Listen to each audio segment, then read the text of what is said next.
इसके पहले पार्ट में हमने बात किया था कि फैराडे का जो दो लॉस हैं वो कौन कौन से हैं। ठीक है, फैराडे ने इलेक्ट्रोलाइसिस को लेकर के दो लॉस दिए हैं।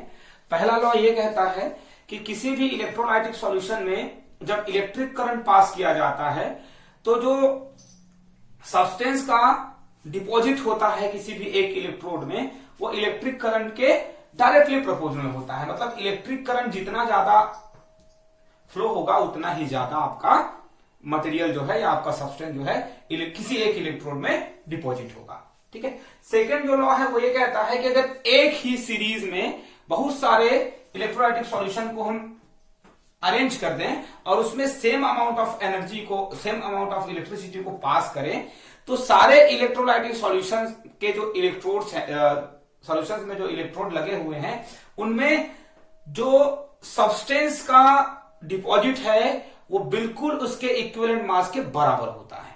ठीक है, याद रखेंगे कि अगर 1 एम्पियर का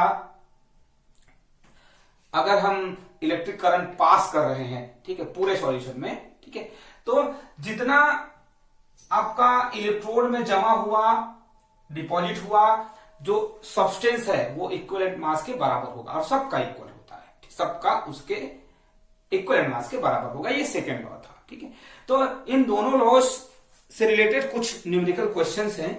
ठीक है, फर्स्ट क्वेश्चन है, ठीक है, question number 1, 0.25 ampere electric current is passed through electric current is passes through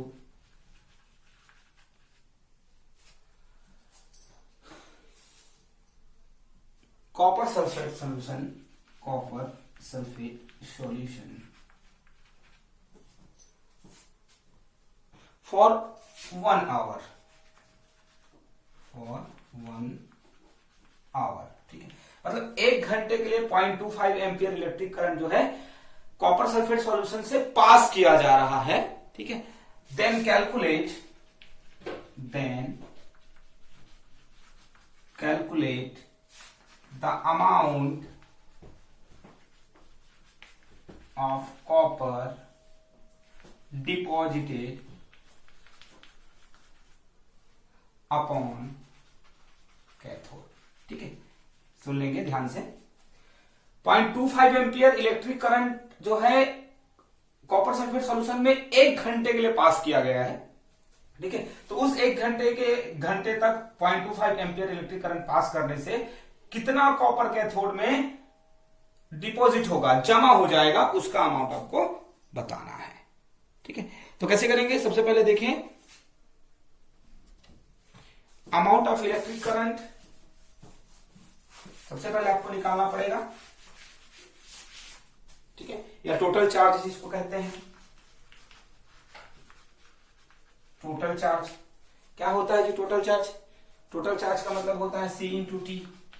ठीक है, एक पर्टिकुलर टाइम में जितना एम्पियर इलेक्ट्रिक करंट जो है, पर्टिकुलर टाइम तक जितना एम्पियर इलेक्ट्रिक करंट पास किया गया है वो टोटल चार्ज कहलाता है।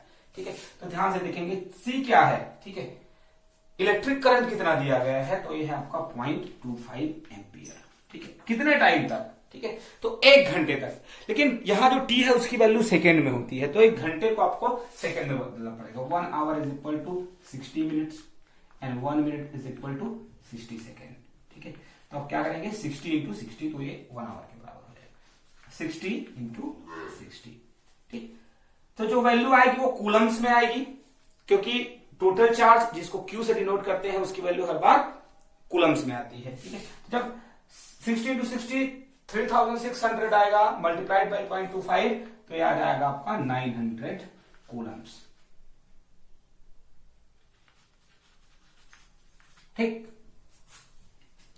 ये एक वैल्यू आ गई। अब क्या करेंगे, इतना आ गया है, अब हमको क्या पता होना चाहिए, और इक्विवेलेंट वेट ऑफ कॉपर। ठीक है, तो कॉपर के एटॉमिक मास को, ठीक है, atomic mass of copper divided by valency. ठीक है, तो कॉपर का एटॉमिक मास 63 ले लेते हैं, अप्रोक्सीमेट पूरा ले लिया हमने 63.5 है, उसको 63 ले लीजिए, कोई प्रॉब्लम नहीं। ठीक है, वैलेंसी कितनी होती है 2, कितना आएगा 31.5। ठीक, ये इक्विवेलेंट वेट आ गया कॉपर का। ठीक है, अब ध्यान से देखिए क्या है,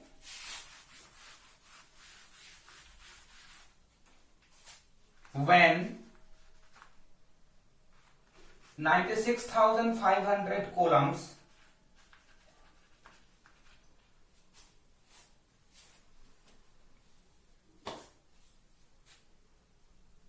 electric current passes through solution, ठीक है, 31.5 ग्राम कॉपर इज डिपॉजिटेड। ठीक है, जब 96,500 कूलम इलेक्ट्रिक करंट को हम पास करते हैं तो कॉपर सल्फेट के सॉल्यूशन में से 31.5 ग्राम कॉपर जो है वो डिपॉजिट हो जाता है। ठीक है, तो so when 900 Coulomb's electric current is passes through solution, जब 900 कूलम इलेक्ट्रिक करंट हम पास करेंगे उसी सॉल्यूशन में, तो कितना ग्राम आपका कॉपर जो है रिमूव होगा। तो क्या करेंगे 31.5 इंटू, ठीक है, कितना है आपका amount of electric charge 900 divided by 96,500। ठीक है, ये हो गया आपका। अब कैलकुलेट करिए क्या होगा। जितना आप कैलकुलेशन करेंगे तो आप याद रखिए क्या है, अमाउंट ऑफ कॉपर निकाल रहे हैं। ठीक है, तो अमाउंट हमेशा क्या होगा, मास है, तो मास आएगा आपका किलोग्राम या ग्राम में। ठीक, तो इसको जब पूरा सॉल्व कर देंगे तो ये हो गया आपका कितना 31.5 इंटू 9 बाई 965। इसको कैलकुलेट करेंगे तो ये आएगा आपका अप्रोक्सीमेट 0.293 ग्राम्स। ठीक, मतलब क्या हुआ कि 0.25 एम्पियर इलेक्ट्रिक करंट को 1 घंटे तक कॉपर सॉल्यूशन में पास करने से कैथोड में 0.293 ग्राम कॉपर डिपॉजिट होगा। ठीक, ये आपका क्वेश्चन का आंसर है। सेकेंड क्वेश्चन जो है वो ये है। ठीक है, देखते हैं क्या है second question. Calculate the amount of electricity, यह है आपका second question. Calculate the amount of electric current which is required to remove 10 gram iodine from Ki solution in 1 hour। Electric current की वैल्यू आपको निकालनी है जिसको 1 घंटे तक Ki सॉल्यूशन में पास करने से हमको 10 ग्राम आयोडीन मिल जाए। ठीक है, तो क्या करना पड़ेगा यहां, सबसे पहले देखिए कि क्या क्या चीज हमको रिक्वायर्ड है। ठीक है, या क्या क्या चीज दिया गया है आपको। ठीक है, सबसे पहले देखें तो क्या है, इक्विवेलेंट वेट ऑफ आयोडीन। ठीक है, तो आयोडीन का वेट हो जाएगा, एक आयोडीन एटम का एटॉमिक मास होता है 127, यहां 2 है तो 1 का मास लिख दीजिए, वही आपका इक्विवेलेंट वेट होगा। ठीक है, 127 यह है आपका इक्विवेलेंट वेट ऑफ आयोडीन। ठीक है, अब ये देखिए क्या है, when 96,500 coulomb electric current is passes 127 gram iodine is deposited. कब डिपॉजिट होता है, when 96,500 coulomb electric current is passes, जब 96,500 इलेक्ट्रिक करंट जो है पास किया जाता है सॉल्यूशन में, Ki सॉल्यूशन में, तब 127 ग्राम आपका आयोडीन जो है वो डिपॉजिट होता है। तो हमको फॉर 10 ग्राम आयोडीन, जब 10 ग्राम आयोडीन आपको डिपॉजिट करना होगा तब क्या करेंगे। ठीक है, तो सीधा सीधा है, वैल्यू क्या करना है 96,500 मल्टीप्लाइड बाई 10। ठीक है, कितना ग्राम चाहिए हमको, 10 ग्राम चाहिए। ठीक है, इक्विवेलेंट मास कितना है 127। ठीक है, तो ये आ जाएगा आपका 9,599। ठीक है, क्या आया है 9,599। ठीक है, तो ये है कूलम्स। ठीक है, ये इलेक्ट्रिक चार्ज है, इलेक्ट्रिक करंट तो वैल्यू आया है आपका कूलम्स में आया है कितना, 7599। ठीक, लेकिन आपको ये नहीं पूछा है, आपको पूछा है अमाउंट ऑफ इलेक्ट्रिसिटी। ठीक है, तो इलेक्ट्रिसिटी का जो या करंट का जो चार्ज है, कितना करंट हमको सप्लाई करना पड़ेगा, इलेक्ट्रिक करंट, तो करंट हम हमेशा निकालेंगे एम्पियर में। ठीक है, और अभी जो वैल्यू आया है वो आया है आपका कूलम्स में। तो इसको अगर हमको एम्पियर में कन्वर्ट करना है तो क्या करेंगे? ठीक है, क्या आप कुछ जानते हैं? बट वी नो दैट, क्या जानते हैं देख लीजिए। ठीक, C electric current is equal to total charge divided by time. ठीक है, it means C is equal to Q by T। ये है Q की वैल्यू आपको मिली है, कितनी मिली है ये देख लीजिए।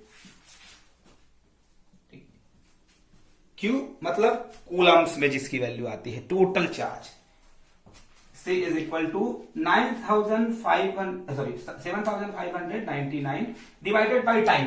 ठीक है, टाइम यहां T जो लिखा है वो सेकेंड में होगा। ठीक है, तो दिया है आपको 1 आवर, इट मीन्स 60 इंटू 60।